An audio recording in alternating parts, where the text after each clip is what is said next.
ఓం శాంతి. నిన్నటి వరకు మనము పరమాత్మ చెప్పినటువంటి ఎన్నో ఆధ్యాత్మిక రహస్యాల్ని తెలుసుకున్నాము. అదంతా కూడా మనకు కావాల్సినటువంటి బేసిక్ ఇన్ఫర్మేషన్, నాలెడ్జ్. అంటే బాబా అంటారు, బాబా అంటే ఇక్కడ పరమాత్మ అన్నమాట. పరమాత్మను తండ్రిగా భావిస్తాం కాబట్టి వారిని బాబా అంటాం.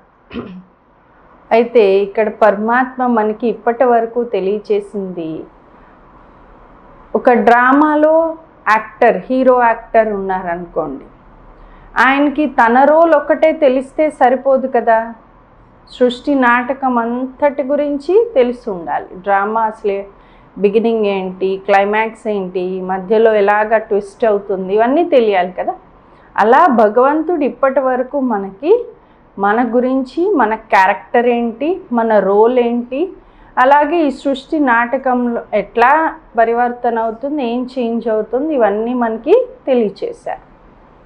ఇప్పుడు నా యొక్క శ్రేష్ఠ భాగ్యం అంటే నా యొక్క ఉన్నతమైనటువంటి స్థితిని తయారు చేసుకోవడానికి నేను ఏ రకంగా నడుచుకోవాలి అనేటువంటి సలహా పరమాత్మ మనకి ఇస్తున్నారు. సలహాలు 3 రకాలు ఉంటాయండి: పరమతం, మన్మతం, శ్రీమతం. పరమతం అంటే మతం అంటే ముందు సలహా. పరమత్ అంటే ఇతరులు ఇచ్చే సలహాలు ఉంటాయి మనకి కదా. మన డైలీ లైఫ్లో ఎంతోమంది ఎన్నో రకాలు మనకి సలహాలు ఇస్తూ ఉంటారు. వాటి ప్రకారం ఇంతకాలం నడిచాం కదా. ఎవరైనా ఏదైనా మనకి మంచి చెప్పారనిపిస్తే, మనకి నచ్చినట్టు అనిపిస్తే దాన్ని ఫాలో అయ్యాం. 2 మన్మతం అంటే మన మనసుకు నచ్చిన సలహా. ఇది కూడా మనం ఇంతవరకు మనకి మనసుకు తోచింది, మన మనసుకి నచ్చినట్టుగా నడుచుకున్నాం. కానీ ఇప్పుడు ఈ సంగం యుగంలో విశేషంగా పరమాత్మ మనకి శ్రీమతాన్ని ఇస్తున్నారు. శ్రీమతం అంటే, శ్రీ అంటే శ్రేష్టమైన సలహా ఇస్తున్నారు భగవంతుడు. ఇది మనకి ఎందుకు అవసరం? ఇప్పుడు మన మనసుకు నచ్చింది అన్నట్టు జీవించాలి కదా, లేదా మన పెద్దలు చెప్పింది సరిపోదా అంటే, ఇన్నాళ్ళు ఆ రకంగా జీవించాము. మరి మన లైఫ్లో మనం ఇంకా ఏదో లోటు, దుఃఖము, అశాంతి లేదా చింత, బెంగ ఇవన్నీ ఫేస్ చేస్తూ వస్తున్నాం అప్పుడప్పుడు అయినా. అయితే ఎప్పుడైతే భగవంతుడి సలహా ప్రకారం నడుచుకుంటామో దాని బెనిఫిట్ ఏంటో కూడా ఒకసారి రుచి చూద్దాం. ఎందుకంటే మన డాక్టర్స్ ఏం చెప్తారంటే, బాడీ హెల్తీగా ఉండాలి అంటే మంచి ఫుడ్ తీసుకోవాలి. ఇమ్యూనిటీ బాగుండాలంటే ఏం తీసుకోమంటారు? మంచి విటమిన్స్, మినరల్స్, ఇంకా ఏమంటారు, మల్టీవిటమిన్స్, మినరల్స్, కాల్షియం, ప్రోటీన్స్, ఇవన్నీ ఉన్నటువంటి ఫుడ్ మీరు ప్రతిరోజు ఎంతో కొంత తీసుకోవాలి. బాడీకి కావాల్సినటువంటి క్యాలరీస్ అందించాలి, ఇట్లా చెప్తారు కదా. అయితే భోజనంలో కూడా 3 రకాలు ఉంటాయి. 1 junk food, 2 stale food, 3 healthy food. మొదటి జంక్ ఫుడ్ అంటే మన అందరికీ తెలుసు, పిజ్జాలు, బర్గర్లు ఇప్పుడు తింటున్నారు కదా, బజ్జీలు, సమోసాలు, ఇవన్నీ కూడా జంక్ ఫుడ్. నూడిల్స్, పాస్తా, ఇవంతా బరువైన ఆహారం, అన్హెల్దీ ఫుడ్ కదా. బట్ టేస్టీగా ఉంటుంది, మనందరికీ ఇష్టం, అవునా అండి? సో అది ఎక్కువగా ఇష్టపడతారు పిల్లలైనా ఎవరైనా సరే. 2వది స్టేల్ ఫుడ్ అంటే నిలువున్న ఆహారం. జనరల్గా ఇళ్లల్లో మాతలు ఏం చేస్తుంటారండి, అందరికీ వండి పెడతారు, ఏదైనా కొంచెం మిగిలిపోతే మళ్ళీ అది ఫ్రిడ్జ్లో దాచుకుని అది పడేయలేరు, ఇష్టపడరు, కాబట్టి మరుసటి రోజు తింటూ ఉంటారు. 2 రోజులు 3 రోజులు కూడా దాచుకుని తినేవాళ్ళు ఉంటారు. దాన్ని స్టేల్ ఫుడ్ అంటే నిలవున్న ఆహారం అంటాం. ఇక 3వది హెల్దీ ఫుడ్. హెల్దీ ఫుడ్ అంటే తెలుసు కదా మనకి, పళ్ళని, పాలని, లేకపోతే whatever fruits, vegetables, fresh vegetables, ఇవన్నీ కూడా మనకి హెల్దీ ఫుడ్. సలాడ్స్ అని ఇవన్నీ చెప్తారు డాక్టర్స్, మనకు తెలుసు. ఇది మంచిది, కానీ ఇది మనకి ఇష్టం అవ్వదు, అవునా? దీన్ని ఇష్టపడరు. ఆకుకూరలు తినమంటే ఎవరికి ఈరోజు ఇష్టం ఉండదు, కానీ అదే సమోసా అంటే అందరికీ ఇష్టం ఉంటుంది కదండి. అంటే మంచి ఎప్పుడూ ఆకర్షించదండి, చెడు ఆకర్షిస్తుంది. అవునా కదా? ఇప్పుడు ఉదాహరణకి ఈరోజు మూవీ రిలీజ్ మీ ఫేవరెట్ హీరోది అనుకోండి, లేకపోతే ఫేవరెట్ హీరో మూవీకి వెళ్ళాలనుకుంటే మనం ఆ మూవీ టైం కంటే ఒక అరగంట ముందు అనుకుంటారా? ఫస్ట్ నుంచి చూడాలి, టైటిల్స్ నుంచి చూస్తే కానీ చూసినట్టు మజా అనిపించదు. ఇట్లా చాలా రకాలు భావిస్తారు. ఇంట్లో ఏం చూస్తాము, థియేటర్కి వెళ్ళి చూడాలి, ఇట్లాంటి చాలా ఇంట్రెస్ట్లు ఉంటాయి. చాలా ఇష్టంగా వెళ్ళిపోతాము. పెద్ద సౌండ్లతో ఆ సౌండ్స్లో చూస్తేనే బాగుంటుంది అంటారు.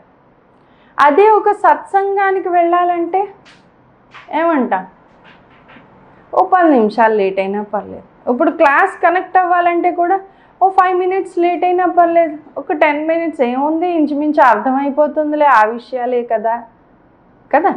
ఇది అంతగా అట్రాక్ట్ చెయ్యదు మనల్ని. మంచి అట్రాక్ట్ చేయదండి, చెడు బాగా ఆకర్షిస్తుంది. అవునా? కానీ తిరిగి వచ్చేటప్పుడు ఏది నిజమైన ఆనందాన్ని ఇస్తుంది? థియేటర్ నుంచి వచ్చాక తలపోటు ఆ సౌండ్లకి హీట్ ఎక్కిపోయినట్టు ఉందండి, లేకపోతే చాలా హెడేక్గా ఉంది అంటారు. మరి సత్సంగం నుంచి తిరిగి వచ్చేటప్పుడు చాలా ప్రశాంతంగా, ఆనందంగా, తేలిగ్గా ఉందండి అంటాం. అంటే మంచి ఆకర్షించదు కానీ నిజమైన ఆనందాన్ని ఇస్తుంది. చెడు ఆకర్షిస్తుంది కానీ దానివల్ల ఉపయోగం అంతగా ఉండదు. అంటే భౌతికం కూడా అంతే. చూడండి, ఇప్పుడు ఒక మ్యూజికల్ ఫౌంటైన్ ఉందనుకోండి, మనం లైన్లో నిలబడి గంటల తరబడి టికెట్ కొనుక్కొని మరీ వెళ్ళి చూస్తాం. అవునా? ఒక కలర్ఫుల్ మ్యూజికల్ ఫౌంటైన్ ఉంది అంటే. మరి ఒక మంచినీళ్ళ బావి ఉందంటే దాన్ని ఎవరైనా చూడ్డానికి వెళ్తామా పని కట్టుకుని? దాన్ని ఎవరు సరిగ్గా పట్టించుకోరు కూడా, శుభ్రం కూడా ఉండదు చుట్టూ ఒక్కొక్కసారి. కానీ ఫౌంటైన్ ఎంతసేపు చూడగలరు మీరు? టికెట్ కొనుక్కొని వెళ్తాం కరెక్టే, ఎన్నిసార్లు చూడగలరు? ఒకసారి చూసేసాం, మహా అయితే రెండోసారి, మూడోసారి, ఇంకా తర్వాత ఇంట్రెస్ట్ ఉండదు. లేదా అది చాలాసేపు ఉంటే ఒక పావుగంట చూసేసరికి ఇంకా బోర్ కొడుతుంది మనకి, చుట్టూ ఉన్న జనాల వంక చూస్తామా లేదా? అదే మంచినీళ్ళ బావి అంటే జీవితాంతం ఉపయోగపడుతుంది. తేడా ఉంది కదండి. దిస్ ఈజ్ హెల్త్, ఆరోగ్యం. శరీర ఆరోగ్యం కోసము మనకి భోజనం ఏదైతే హెల్దీ ఫుడ్ తీసుకోవాలంటామో అలాగే మన మనసుకి కూడా 3 రకాల ఆహారం ఉంది. ఫస్ట్ జంక్ ఫుడ్ అంటే ఇప్పుడు ఏవైతే మనం అనుకున్నామో అలా మనసుకి జంక్ ఫుడ్ ఏది? యూట్యూబ్, ట్విట్టర్, లేకపోతే నెట్ఫ్లిక్స్, ఇవన్నీ ఉన్నాయి కదండి, వాట్సాప్, ఇవన్నీ రకరకాల సోషల్ మీడియా ఏదైతే ఉందో ఇవన్నీ లాట్స్ ఆఫ్ ఇన్ఫర్మేషన్.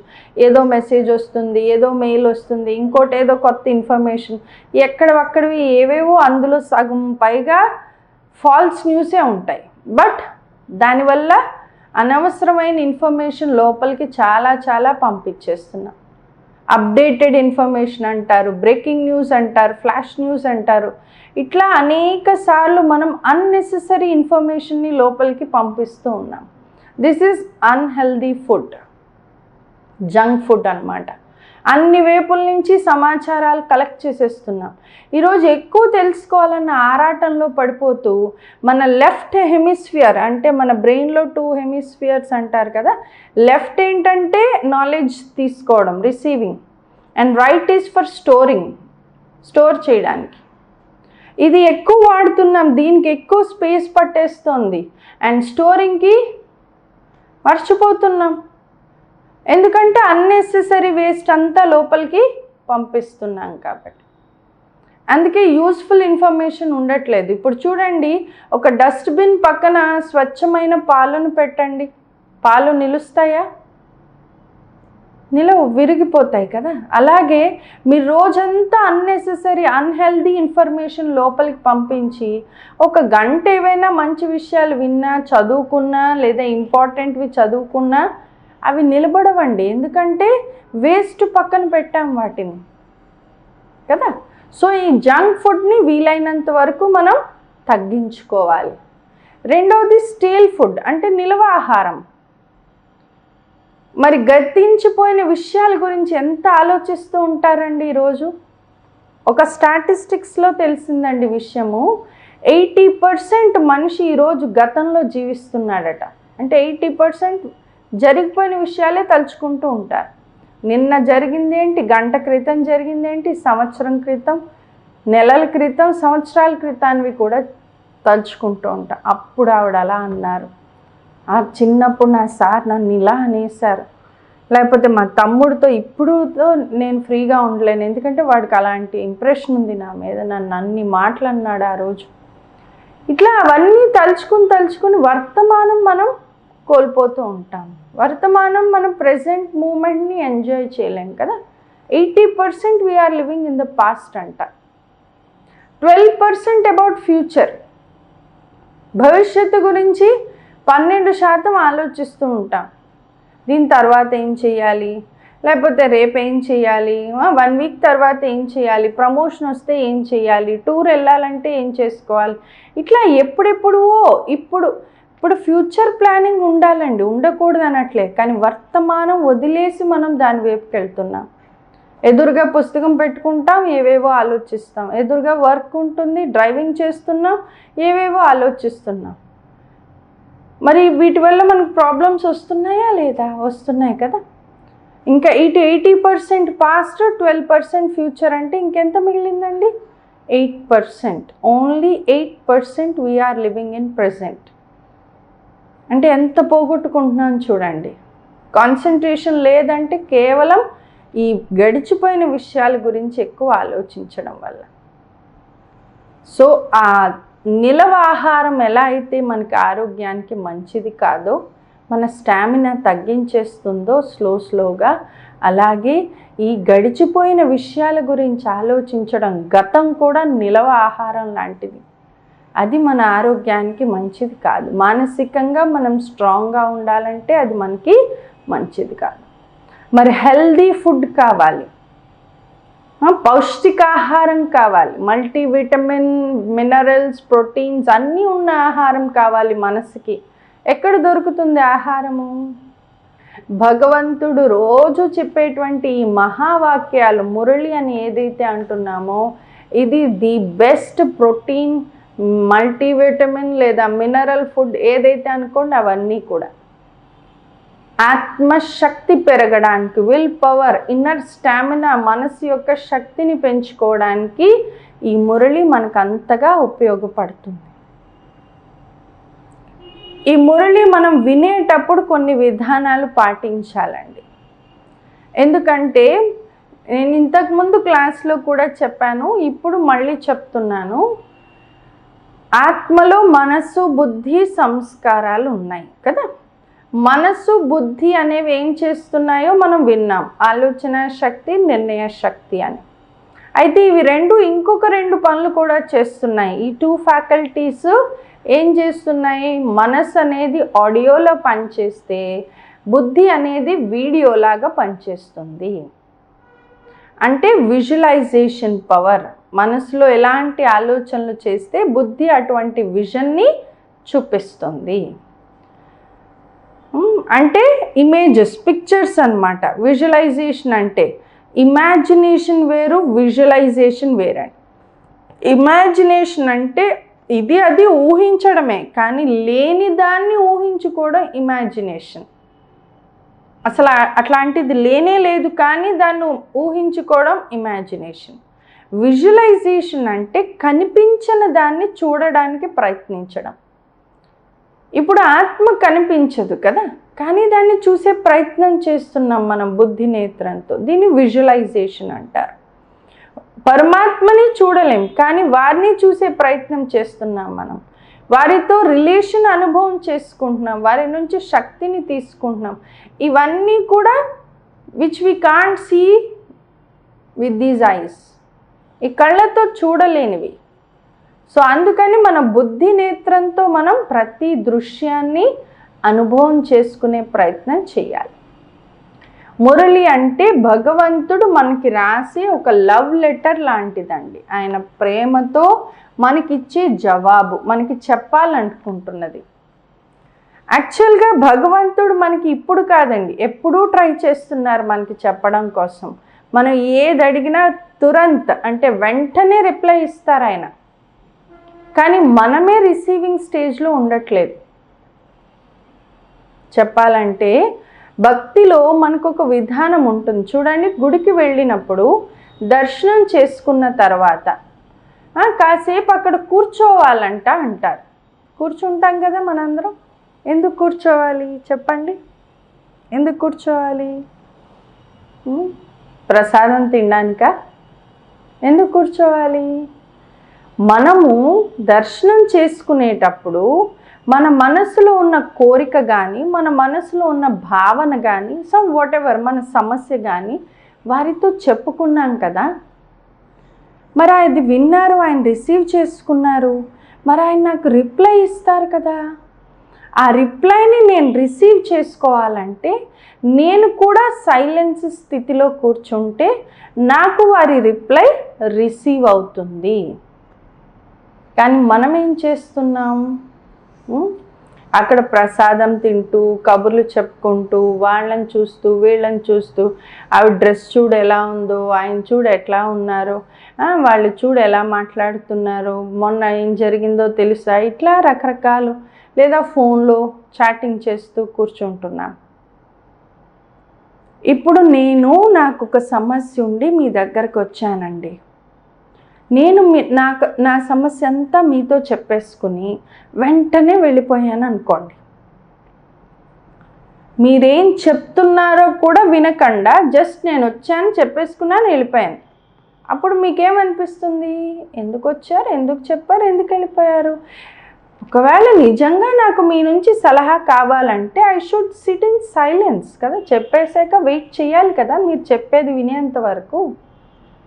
సో అందుకని మనం కాసేపు ఆయన స్మృతిలో కూర్చోమని చెప్పారు. కానీ మనం అప్పుడు కూడా బిజీగా వాళ్ళ గురించి, వీళ్ళ గురించి, అందరి గురించి ఆలోచనలు చేస్తూ ఉంటాం, పనుల గురించి. ఆయన పాపం రిప్లై ఇస్తూనే ఉన్నారు. ఇక్కడ మైండ్ ఖాళీగా లేదు కదా, ఇదేదో ఒకటి చేస్తూ ఉంది. సో రిసీవ్ అవ్వట్లే. ఎలా అంటే ఇప్పుడు నేను మీకు కాల్ చేస్తున్నానండి ఫోను, కానీ మీరు ఇంకొకరితో మాట్లాడుతున్నారనుకోండి, నాకేమొస్తుంది? ఏమని వస్తుంది? ఎంగేజ్ వస్తుంది కదా, లేదా బిజీ అని వస్తుందా? ఆయనకి పాపం ఎప్పుడూ బిజీ అనే వస్తుందటండి. భగవంతుడు ఎన్నిసార్లు మనకి డయల్ చేసినా ఇక్కడ ఏముంటుంది? బిజీగా ఉంటుంది, ఎంగేజ్ అని వస్తుంది. ఎందుకంటే మనం ఎంతసేపు ఖాళీగా ఉంచట్లేదు కదా మన మనస్సుని, అవునా? ఇంకా ఏమని కంప్లైంట్ చేస్తావు? నువ్వు సరిగ్గా వినట్లేదు, నా మొర ఆలకించట్లేదు, అసలు నువ్వు ఉన్నావా, ఎక్కడున్నావు అంటూ ఆయనది తప్పు అన్నట్టు కంప్లైంట్ చేస్తున్నామా లేదా? నిజానికి ట్రాన్స్మిటర్లో ప్రాబ్లం లేదండి, ఆయన బాగానే పంపుతున్నారు. ఇక్కడ రిసీవర్లో ప్రాబ్లం ఉంది, మనం రిసీవింగ్ స్టేజ్లో లేము. అవునండి? పూర్వం రోజుల్లో ల్యాండ్ ఫోన్లు ఉండేవి కదా.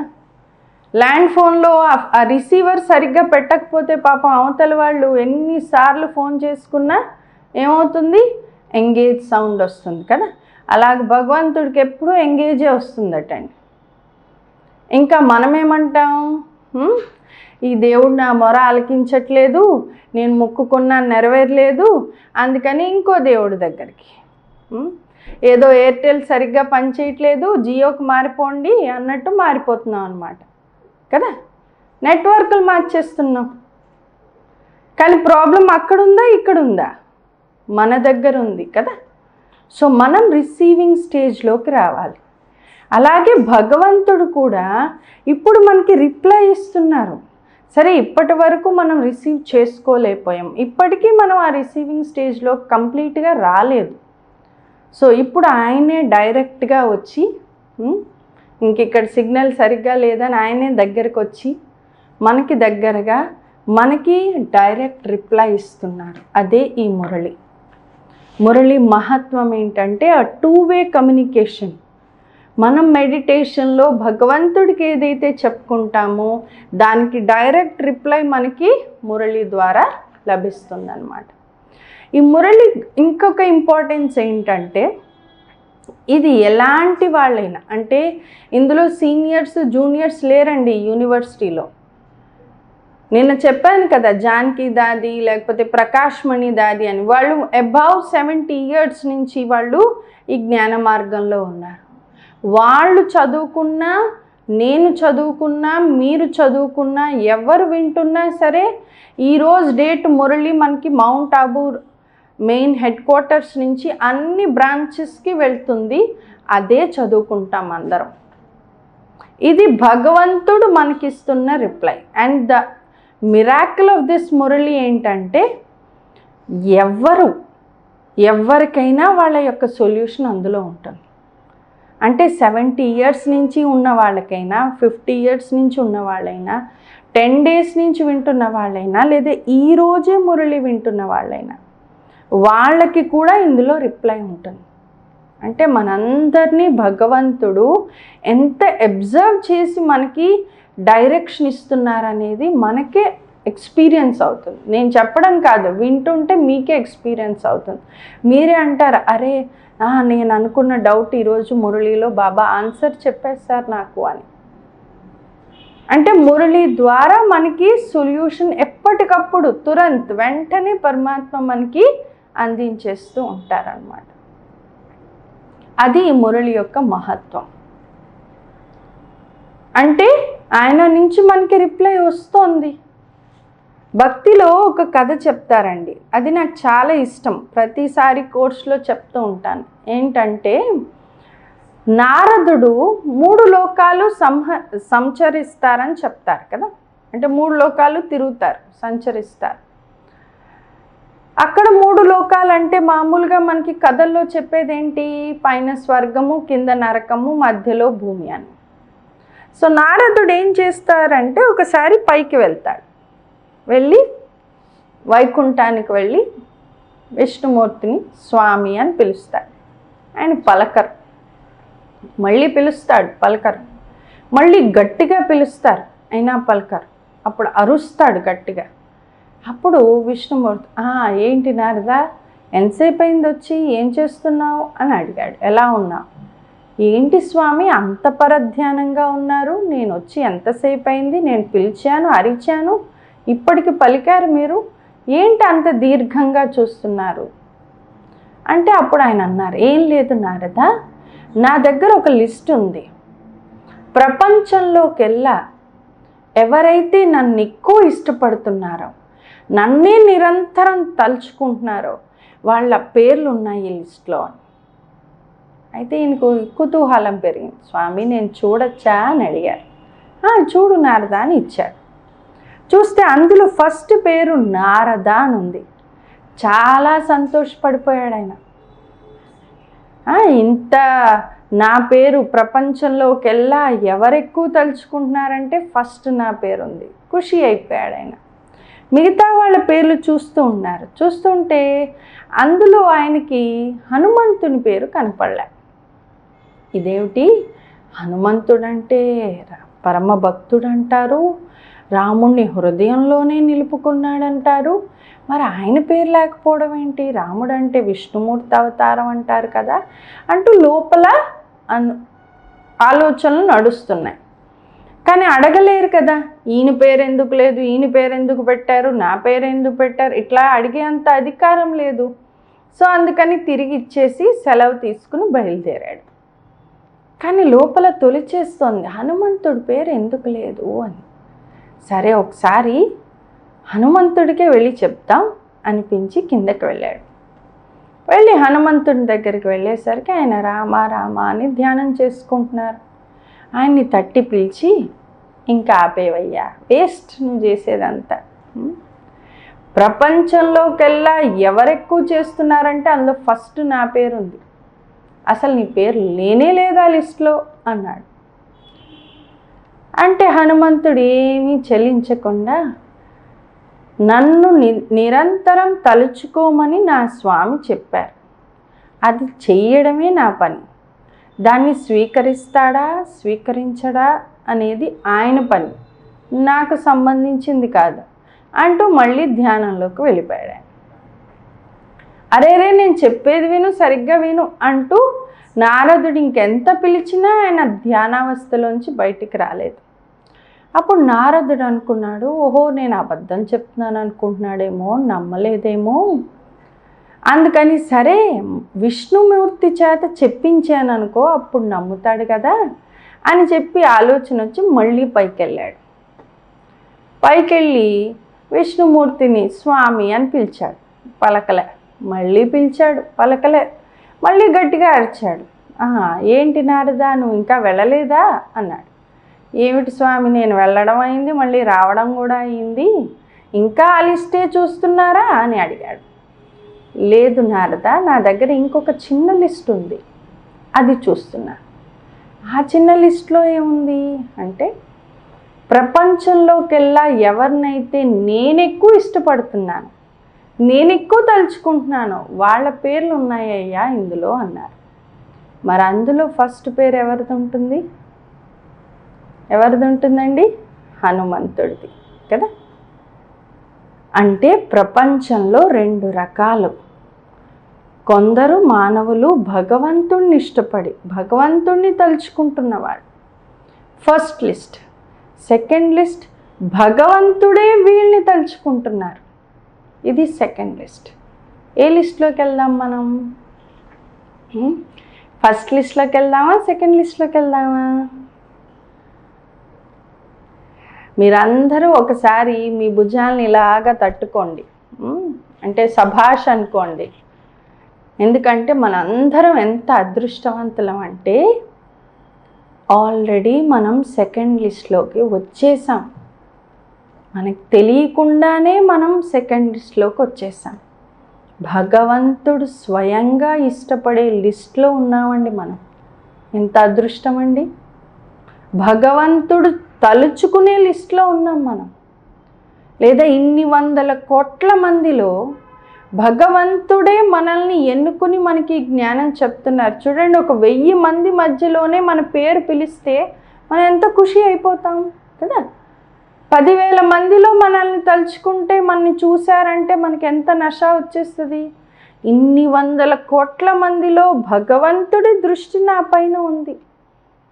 చూడండి, మీకు జ్ఞానం వినాలనిపించి మీరు ఇందులో కనెక్ట్ అయ్యి వచ్చారనుకుంటున్నారు. మీరు కాదండి, భగవంతుడి సంకల్పంతో మీరు ఇక్కడికి వచ్చారు. పరమాత్మ యొక్క రేస్ అందరిపైన పడతాయండి, అందరికీ ఉంటుంది ఆయన టచింగ్. బట్ నా పుణ్యకర్మ ఫలం భాగ్యం తెరుచుకున్నప్పుడు నేను దాన్ని రిసీవ్ చేసుకోగలుగుతాను. అంటే దాని అర్థం సూర్యుడు కిరణాలు అందరికీ అందిస్తారు. సూర్యోదయం అయిందంటే మనం తలుపులు తెరుచుకుని బయటకు వస్తే ఆ యొక్క భాగ్యం మనం ఆ వెచ్చదనాన్ని పొందగలుగుతాం. అవునా? అదే నేను తలుపులు వేసుకుని కూర్చుంటే నాకు తెల్లవారిందని కూడా తెలియదు. అలా భగవంతుని శక్తి అందరికీ లభిస్తుంది. మన పుణ్య భాగ్యం ఏంటంటే ఇప్పుడు వారికి మనం దగ్గర అయ్యేటువంటి అవకాశం మనకి లభించింది. సో ఇప్పుడు మురళి ద్వారా భగవంతుడు మనకి డైరెక్షన్ ఇస్తున్నారు. ఇంతమందిలో నన్ను సెలెక్ట్ చేసుకున్నారంటే నా పైన వారి దృష్టి ఉంది. మీరే అబ్జర్వ్ చేస్తారు, మీకే తెలుస్తుంది భగవంతుడు మిమ్మల్ని ఎంత అబ్జర్వ్ చేస్తున్నారో. లోపల ఒక్క నెగిటివ్ థాట్ వస్తున్నా దానికి సంబంధించి మురళిలో డైరెక్షన్ వచ్చేస్తూ ఉంటుంది. అంత కీన్ అబ్జర్వేషన్ అండి. జన్మనిచ్చిన తల్లిదండ్రులు కూడా మన లోపల ఏం జరుగుతుందో వాళ్ళకి తెలియదు సరిచేయడానికి మనల్ని కదా. పైకి మంచిగా ఉండొచ్చు కానీ లోపల వేరే వేరే ఆలోచనలు ఉంటాయి కదా ప్రతి ఒక్కరికి. కానీ భగవంతుడు మన మనస్సులో ఏం నడుస్తుందో కూడా చూడగలరు. అలా అయితే సృష్టిలో ఉన్న వాళ్ళందరినీ చూస్తారా అండి అని మీరు అడగచ్చు. He is not a thought reader అండి. ప్రతి ఒక్కరి సంకల్పాలు మనసులో ఏం నడుస్తున్నాయో చదవరు. ఎందుకంటే ఆయనకు అవసరం లేదు అది. అంతే కదండి.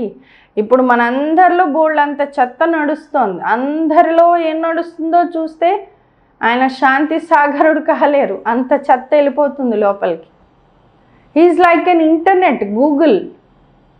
ఎవరు లాగిన్ అయితే వారికి ఇన్ఫర్మేషన్ లభిస్తోంది. అలాగే ఎవరు మనం కనెక్ట్ అయితే వారిని సరిచేసే బాధ్యత వారు స్వీకరిస్తారు. సో వారికి రిప్లై లభిస్తుంది అన్నమాట. అలానే ఇన్ఫర్మేషన్ లేకుండా లేదు, జ్ఞాన సాగరుడు వారు. కానీ ఎవరు కనెక్ట్ అయితే వారికి అది లభిస్తుంది. అర్థమవుతుందండి? సో ఈ విధంగా భగవంతుడు మనకి మురళి ద్వారా మనకి రిప్లై, గైడెన్స్, శిక్షణ, పాలన అందిస్తున్నారు. అయితే ఈ మురళి వినడానికి మనం 3 విషయాలపైన అటెన్షన్ పెట్టుకోవాలి. ఫస్ట్ ఫార్మోస్ట్ థింగ్, భగవంతుడు జ్ఞానం ఎవరికి ఇస్తున్నారు? ఆత్మకి. ఆత్మకి సంబంధించిన నాలెడ్జ్ ఇది, ఆత్మిక యూనివర్సిటీ ఇది. సో ఆత్మకు లభించే జ్ఞానం అంటే నేను సోల్ కాన్షియస్ స్టేజ్లో కూర్చోవాలి. జ్ఞానం వినడానికి ముందు ప్రతిరోజు మీరు గమనించి ఉంటే క్లాస్కి ముందు ఒక పాట పెడుతున్నారు, క్లాస్ అయిపోయాక ఒక పాట పెడుతున్నారు. మీరు చూస్తున్నారు కదా. ఎందుకు ఈ పాట పెడుతున్నారు? వచ్చి ఫిజికల్గా కూర్చుండిపోతాం, ఆన్ చేసేస్తాం, రెడీ చేసేసుకుంటాం, కంఫర్టబుల్ పొజిషన్లో కూర్చున్నామా లేదా, శబ్దాలు లేవు కదా, బాగానే ఉంది కదా, ఇయర్ ఫోన్స్ బాగా సెట్ అయ్యాయా, ఇవన్నీ చెక్ చేసుకుంటున్నాం. కూర్చోవాల్సింది ఎవరు అక్కడ? శరీరం కాదు, చెవులు కాదు, ఆత్మస్థిరంగా కూర్చోవాలి. ఎందుకంటే ఆత్మకు కదా నాలెడ్జ్ ఇస్తోంది. సో ముందు సోల్ కాన్షియస్ స్టేజ్లో కూర్చోవాలి. అందుకని ఈ పాట పెడతాం. అంటే నేను ఆత్మను, విద్యార్థిగా వచ్చి ఉన్నాను తండ్రి. సైలెన్స్ చేసేసుకోవాలి బయట యొక్క విషయాలన్నిటి నుంచి, మిగతా విషయాలన్నీ తర్వాత. ఇప్పుడు నేను ఒక స్టూడెంట్ని, నా తండ్రి నిరాకారుడు, పరమాత్మ, పరంధామ నివాసి పరమాత్మ. రా తండ్రి, వచ్చి టీచర్గా అయి మమ్మల్ని చదివించండి. ఆత్మనైన నాకు జ్ఞానాన్ని అందించండి. నా బుద్ధి పాత్రలో జ్ఞాన రత్నాల్ని నింపండి. ఇట్లా మన భావనతో ఏ విధంగా అయినా సరే, ఐఎమ్ అ స్టూడెంట్, ఆయన నాకు టీచర్. సో టీచర్ని ఆహ్వానించాలి. ఎలా అయితే మన ఇంటికి గెస్ట్ వస్తే ఏం చేస్తామండి? మన సాంప్రదాయం ఏంటి? గుమ్మం దాకా వెళ్ళి వాడిని లోపలికి రిసీవ్ చేసుకుంటాం, అవునా కాదా? అలాగే మనం కూడా పరమాత్మని, పరంధామం వెళ్ళి పరమాత్మని రమ్మని ఆహ్వానించాలి. మరి పరమాత్మ ఎవరి దేహంలోకి వచ్చి చెప్తున్నారు? బ్రహ్మ తనువులోకి వచ్చి కదా ఈ జ్ఞానం చెప్తున్నారు. సో వారి ఇరువురిని కలిపి పిలుస్తామన్నమాట, ఇన్వైట్ చేస్తాం. విజన్ చూడాలి బుద్ధితో. పరమాత్మ పరంధామం నుంచి వచ్చారు. మరి ఈ బ్రహ్మయం ఎక్కడుంటారు అంటే, వీరు సంపూర్ణ పవిత్రంగా అయ్యి 1969లోనే శరీరం విడిచిపెట్టారు. వీరు సూక్ష్మ శరీరంతో, చెప్పాను కదా ఆత్మ దేహం వదిలినప్పుడు సూక్ష్మ శరీరంతో బయటికి వెళ్తుంది అని. సో వారు సూక్ష్మ శరీరము సంపూర్ణ పవిత్ర శరీరం. అది అంటే ఫరిస్తా స్వరూపం అంటాం దాన్ని, angelic stage, angel form. So ఆ ఏంజలిక్ ఫామ్లో బ్రహ్మ ఇంకా సూక్ష్మవతనంలోనే ఉన్నారు, ఇంకా వెళ్ళలేదు. వేరొక శరీరం తీసుకోరు వారు, ఇంకా అవసరం లేదు. బికాజ్ ఆయన కంప్లీట్ ప్యూర్ అయిపోయారు, ఇంకా కలియుగంలో ఆయనకి పాత్ర లేదు. సో అందుకని పరమాత్మ వారి దేహంలోకి వచ్చి వారిరువురు కలిసి నా ఎదురుగా ఉన్నారు. వారిని ఏమంటామంటే బాప్ దాదా అంటాం. బాప్ అంటే తండ్రి, దాదా అంటే పెద్దన్నయ్య అని అర్థం. మరి మనకి తండ్రి ఒక్కరే, మనందరం పిల్లలం కదండి, సోదరి సోదరులం. సో వారు మనకి పెద్దన్నయ్య లాగా. సో వారి ఇరువురిని ఆహ్వానిస్తున్నాం. అలాగే మనం భగవంతుడితో ఏ సంబంధమైనా పెట్టుకోవచ్చు కదా. పరమాత్మ మనకి తండ్రి అయితే వారు బ్రహ్మ తనువులోకి వచ్చారు. అంటే బ్రహ్మ ద్వారా ఆయన పరిచయం మనకి లభించింది. ఎలా అయితే బిడ్డకి తల్లి ద్వారానే తండ్రి పరిచయం తెలుస్తుంది, తల్లే కదండి చెప్తుంది మీ నాన్న వీరు అని. అలాగ బ్రహ్మ ద్వారా మనకి పరమాత్మ మన తండ్రి అని తెలిసింది. కాబట్టి ఒక రకంగా శివబాబా తండ్రి అయితే బ్రహ్మ మనకి తల్లి సమానం. అలా అని తల్లి నుంచి ఆస్తి రాదండి, తండ్రి నుంచే ఆస్తి వస్తుంది. అంటే మనం జ్ఞాపకం చేయాల్సింది తండ్రినే, నిరాకారుణ్ణే. కానీ ఒక డ్యూ రెస్పెక్ట్ తోటి మనం బాప్ దాదా అంటాం. వారిరువురు మన ఎదురుగా వస్తున్నారు. వారి సమ్ముఖంలో నేను ఆత్మను ఈ దేహము ద్వారా వింటున్నాను. పరమాత్మ నా తండ్రి ఆ దేహము ద్వారా నాకు జ్ఞానం వినిపిస్తున్నారు. నేను ఆత్మను ఈ దేహము యొక్క చెవుల ద్వారా వింటున్నాను.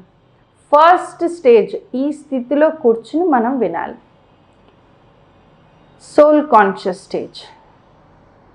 సెకండ్, మన ముందు ఎవరు కూర్చుని ఉన్నారు అంటే మీ ముందు ఎవరైతే కనిపిస్తున్నారో ఈ దేహదారి అంటే ఈ సిస్టర్ ఉండొచ్చు, రేపు ఇంకొక సిస్టర్ ఉండొచ్చు, లేదా ఇంకొక బ్రదర్ ఉండొచ్చు, ఎవరైనా ఉండొచ్చు.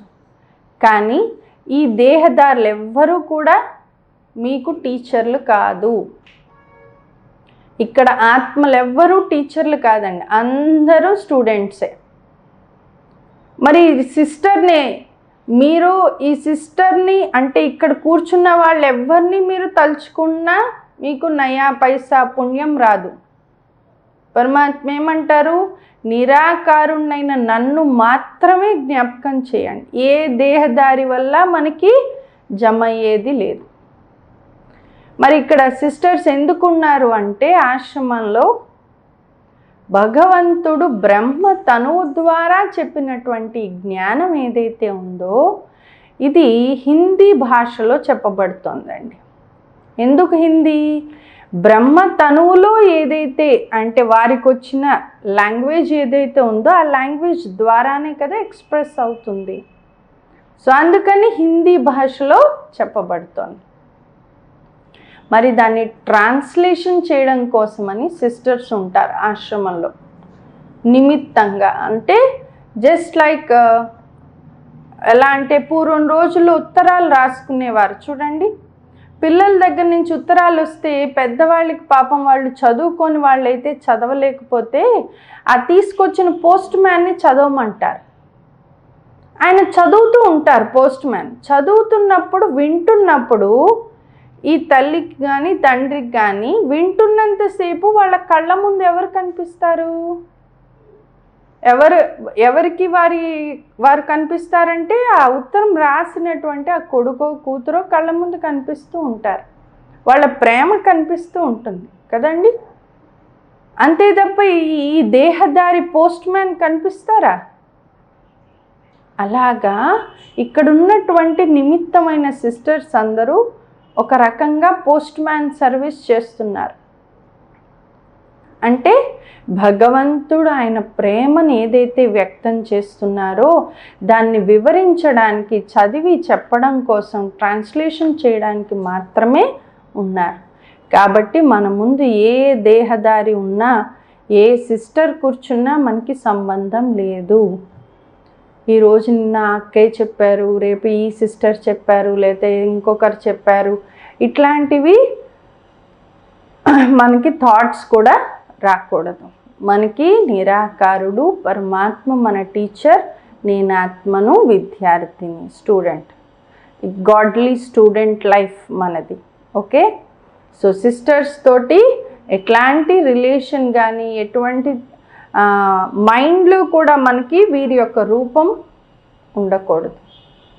ఇక మూడవది ముఖ్యమైన పాయింట్, మురళి వింటున్నంతసేపు from the beginning till the end ప్రతి ఒక్క పాయింట్ ఇది నా కోసం నా తండ్రి నాకు ఇస్తున్న అడ్వైస్, నా కోసం నా తండ్రి నాకు ఇస్తున్నటువంటి శిక్షణ, లేదా నా టీచర్ నాకు చెప్తున్న శిక్షణ.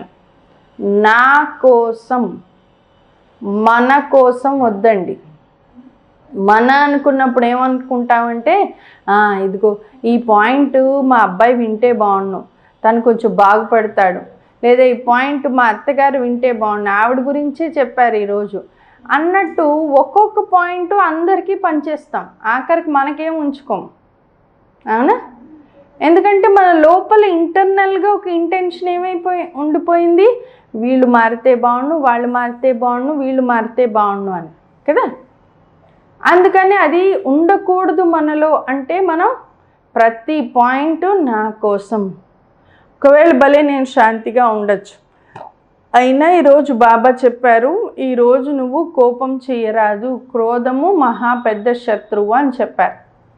అదే నాకు లేదు కదా, అయినా ఎందుకు వచ్చింది పాయింట్ అంటే, మనకి పైకి కనపడకపోవచ్చు కానీ అంశాలు కూడా ఉంటాయి కదండి సంస్కారాల్లో, ఆ అంశం కూడా తొలగించడానికి భగవంతుడు మనకి పాయింట్ చెప్తున్నారు. నేను ఈరోజు ఈ మురళి వింటున్నానంటే ఖచ్చితంగా ఇందులో ప్రతి అడ్వైజు నాకు ఉపయోగపడేది. ఓకే, సో ఇంత శ్రద్ధగా మనం మురళి వినాలి. అండ్ ఎవ్రీ పాయింట్ విజన్ చూడడానికి ట్రై చేయండి. ఏ పాయింట్ గురించి చెప్తుంటే ఆ యొక్క విజన్ మన బుద్ధితో మనం చూడగలగాలి. ఎందుకంటే మనకేం చెప్తారు, 1 hour లేదా 45 minutes వినేటువంటి మురళి ఏదైనా కానీ, any subject whatever we are listening, క్లాస్లో పీరియడ్ స్టూడెంట్స్ వినేది కూడా 45 minutes ఒక పీరియడ్ ఉంటుంది. అంత ఎంతో కాన్సన్ట్రేషన్గా విన్నాం అనుకున్నా కూడా మ్యాక్సిమం 70 to 80% చెవుల లోపలికి వెళ్తుందండి. 20% పక్కకి వెళ్ళిపోతుంది, ఎంతో ఫుల్గా వింటున్నాం అనుకున్నా కూడా. అండ్ అది మనసులోకి ఎంతవరకు వెళ్తుంది, చెవుల నుంచి మనసులో కంటే మహా అయితే ఒక 40% వెళ్తుంది.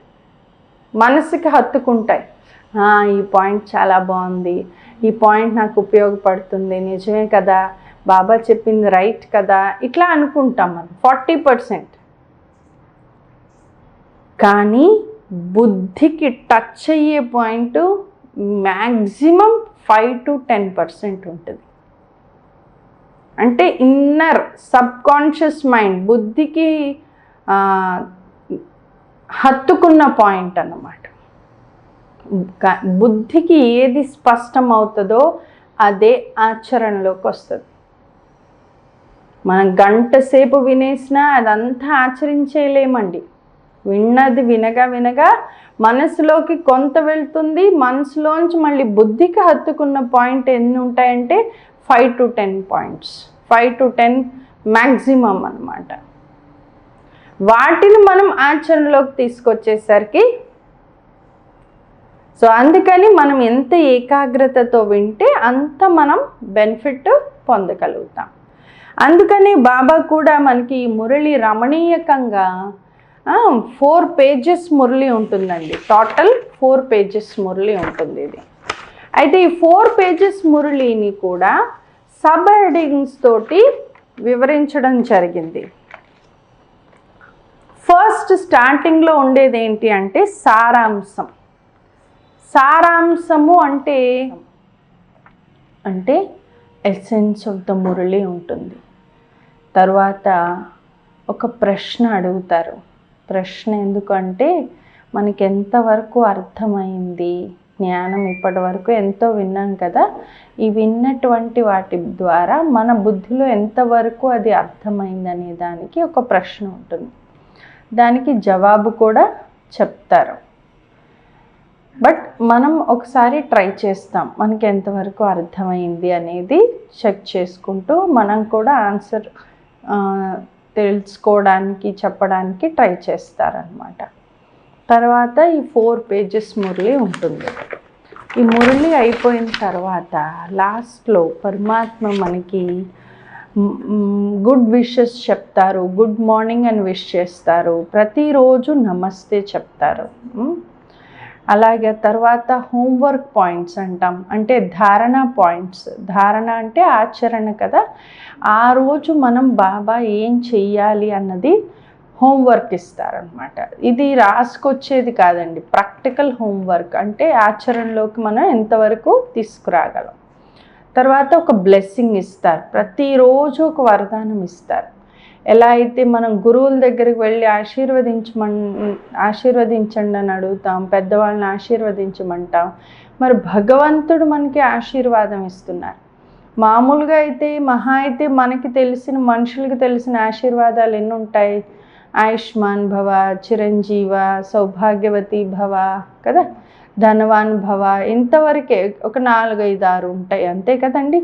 కానీ భగవంతుడు ప్రతిరోజు ఒక కొత్త వరదానం ఇస్తారు. అంటే ఎవ్రీడే మనకి ఒక విశేషమైనటువంటి వరాన్ని ఇస్తూ ఉంటారనమాట, ఆశీర్వాదం. ఇంకా లాస్ట్గా స్లోగన్ అంటే ఒక మంచి సూక్తి. ఈ విధంగా ఇన్ని రకాలుగా ఎందుకు చెప్పబడింది ఇది అంటే, మనందరం 45 minutes లేదా 1 hour మురళి వినేస్తున్నాం అనుకుంటాం. కానీ అంతా అయిపోయాక ఈరోజు బాబా ఏం చెప్పారంటే మర్చిపోతాం, గుర్తుండదు. ఎందుకంటే మనమందరము ఇంకా మాయా ప్రభావంలో ఉన్నాం. వికారాల మాయ ఉంది కదండి, అంటే మాయ ఒడిలో కూర్చుని వింటున్నాం. అంటే ఎంతైనా బాడీ కాన్షియస్ ఇంకా ఉంటుంది మనకి.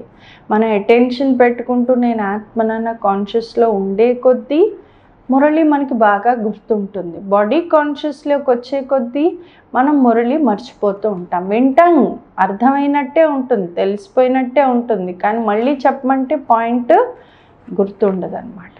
సో అందుకని ఇన్ని రకాల సబ్ హెడ్డింగ్స్తో చెప్పడం వల్ల అట్లీస్ట్ మురళి అయిపోయాక ఈరోజు బాబా సారం ఏం చెప్పారు, పోనీ ఈరోజు ప్రశ్న ఏం అడిగారు, లేదా ఈరోజు హోంవర్క్ ఏంటి, ధారణా పాయింట్స్ ఏంటి, లేక ఈరోజు ఆశీర్వాదం ఏంటి, లేక స్లోగన్ ఏంటి, ఏదో ఒకటైనా మనం గుర్తుంచుకుంటామని ఈ విధంగా చెప్పడం జరిగింది.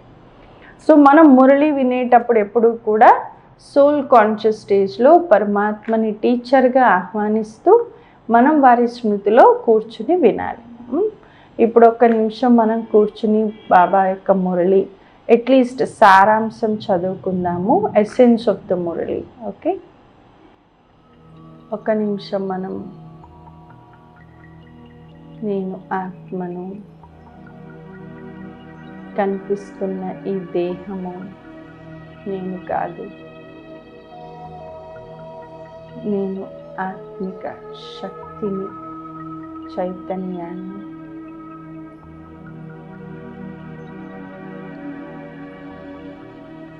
నేను విద్యార్థిగా అయ్యి నా తండ్రి శివ పరమాత్మని, జ్ఞాన సాగరుడు, సర్వజ్ఞుడైన నా తండ్రిని పరంధామం నుంచి రమ్మని ఆహ్వానిస్తున్నాను.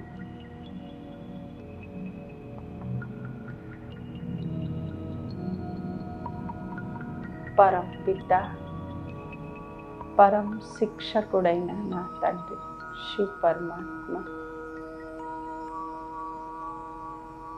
పరంధామాన్ని వదిలి కిందకి వస్తున్నారు.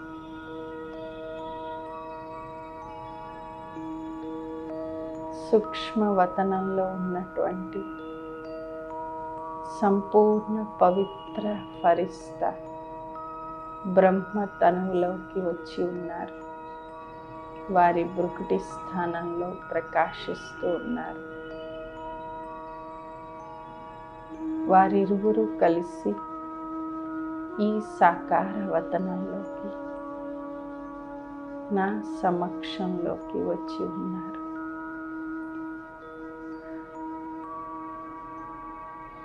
పరమ శిక్షకుడు, డివైన్ టీచర్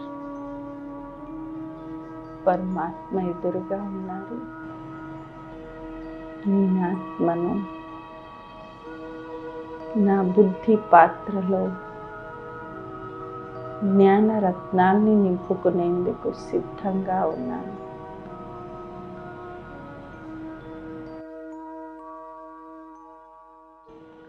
ओम शांति। मीठे बच्चे, अपने दिल पर हाथ रखकर पूछो कि बाबा जो सुनाते हैं क्या हम सब पहले जानते थे? जो सुना है उसे अर्ध सहित समझकर खुशी में रहो. బాబా రోజు మనల్ని మధురమైన పిల్లలు అని పిలుస్తారు. బాబా చెప్తున్నారు, మధురమైన పిల్లలు మీ హృదయంపై చేయి పెట్టుకొని ప్రశ్నించుకోండి. బాబా ఏదైతే వినిపిస్తున్నారో ఇవన్నీ ఇంతకుముందు మనకి తెలుసా? అంటే ఇప్పటి వరకు మనం విన్నటువంటి జ్ఞానపు విషయాలు, ఆధ్యాత్మిక రహస్యాలు, ఇవి ఇంతకుముందు మనకి తెలుసునా? తెలియదు కదండి. ఎన్ని జన్మలు తీసుకుంటామో, ఆత్మకర్మలు ఎలాంటివి చేస్తోంది, మనసు, బుద్ధి, సంస్కారాలు, ఆత్మ, సూక్ష్మేంద్రియాలు ఇవేవి మనకి తెలియవు. తెలుసా తెలియదా? మీ హృదయాన్ని మీరే ప్రశ్నించుకోండి. బాబా ఏదైతే వినిపిస్తున్నారో దాన్ని అర్థసహితంగా అర్థం చేసుకుని ఖుషీగా ఉండండి. బాబా ఏది గుడ్డిగా నమ్మమని చెప్పరండి. మనం ఏం చేస్తున్నా దానికి అర్థం ఉంది. ఆ అర్థం తెలుసుకుంటూ దాన్ని అర్థం చేసుకుంటూ సంతోషంగా ఉండండి అంటున్నారు. భగవంతుడి జ్ఞానం ఎందుకు ఇస్తున్నారు? మనకి ఖుషీగా ఉండడానికి ఇస్తున్నారు. కాబట్టి ఈ జ్ఞానం అర్థం చేసుకుని, దీని అర్థం తెలుసుకుని ఖుషీగా దీన్ని ఆచరిస్తూ సంతోషంగా ఉండమని చెప్తున్నారు బాబా. ఓం శాంతి. ఈరోజు మనం కేవలం సారం తెలుసుకున్నాము. అయితే టైం దాటిపోతుంది కాబట్టి రేపటి నుంచి మురళి పూర్తిగా చదువుకునేందుకు ప్రయత్నిద్దాము. కొన్ని పాయింట్స్ డీప్గా ఉంటాయి కాబట్టి కొంచెం వివరించడం వల్ల స్లోగా మనం పూర్తి చేస్తాము. అయితే రేపటి నుంచి బుక్, పెన్ పెట్టుకోండి. చెప్పేటువంటి మెయిన్ పాయింట్స్, ముఖ్యమైన పాయింట్స్ స్లోగా రాసుకునేలాగా నెమ్మదిగా చెప్తాము. అది మీరు రాసుకుంటూ మీరు విన్నట్లయితే కాన్సన్ట్రేషన్ ఉంటుంది. ఎందుకంటే 2 ఇంద్రియాలు పనిచేస్తున్నాయి అక్కడ. చెవులతో వింటున్నారు, చేతులతో రాస్తున్నారు, కళ్ళతో చూస్తున్నారు. సో అంటే ఇంకా ఎక్కువ కాన్సన్ట్రేట్ చేయగలుగుతున్నారు. అది బాగా గుర్తుంటుంది. అందుకని రాసుకుంటే తర్వాత మీరు ఏ సాయంకాలము లేకపోతే మధ్యాహ్నము మళ్ళీ చదువుకోవడానికి, రివైజ్ చేసుకోవడానికి పాయింట్స్ ఉపయోగపడతాయి మీకు. ఓకే. ఓం శాంతి.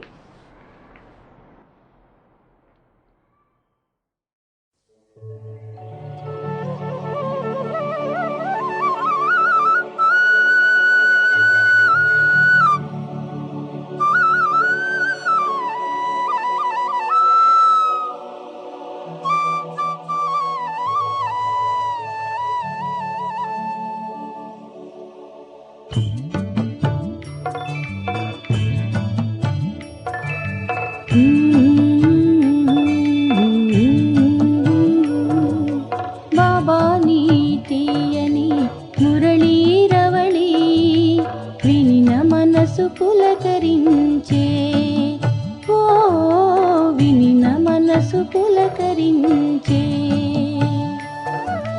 బాబా నీ తీయని మురళీరవళి వినిన మనసు పులకరించే. ఓ వినిన మనసు పులకరించే.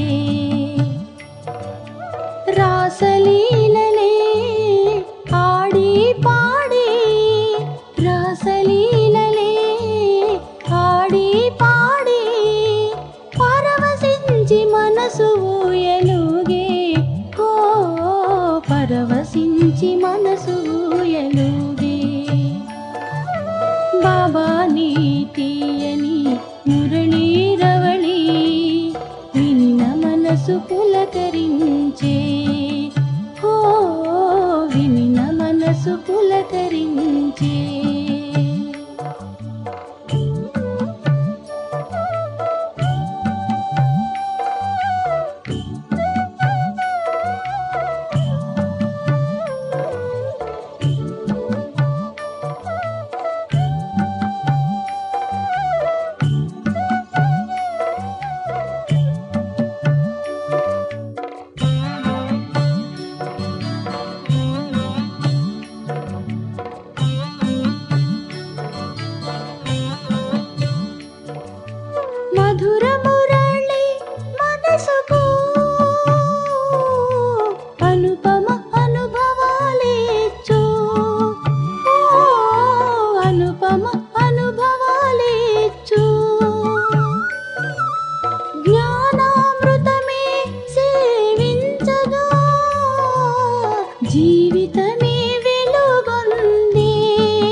తీయని మురళీరవళి విన్న మనసు పులకరించే ఓ విన్న మనసు పులకరించే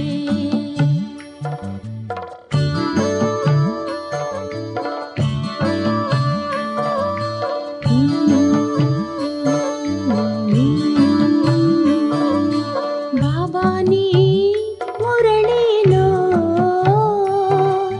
ప్రేమ సుధలు ప్రవహించే ఎగిరి ఆలోకమునకు రమ్మని మధుర ధ్వనులే పలికే వరములు శక్తులు కానుకలిచ్చే బాబా ప్రేమతో ఆహ్వానించే ఓ బాబాని తీయని మురళీరవళి విన్న మనసు పులకరించే ఓ విన్న మనసు పులకరించే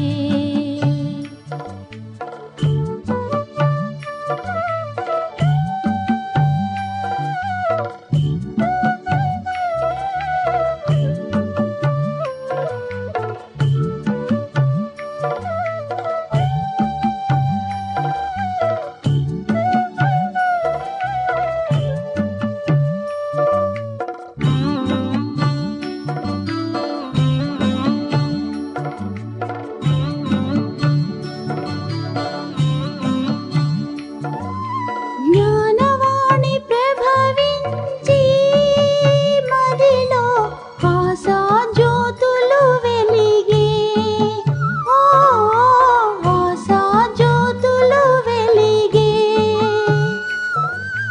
చీకటి నశించే మనుగడలో నవోదయం విరాజిల్లే నవోదయం విరాజిల్లే ప్రియ బాబా పిల్లలను ప్రియమార పిలచి మధురవాణితో తీర్చిదిద్దే మధురవాణితో తీర్చిదిద్దే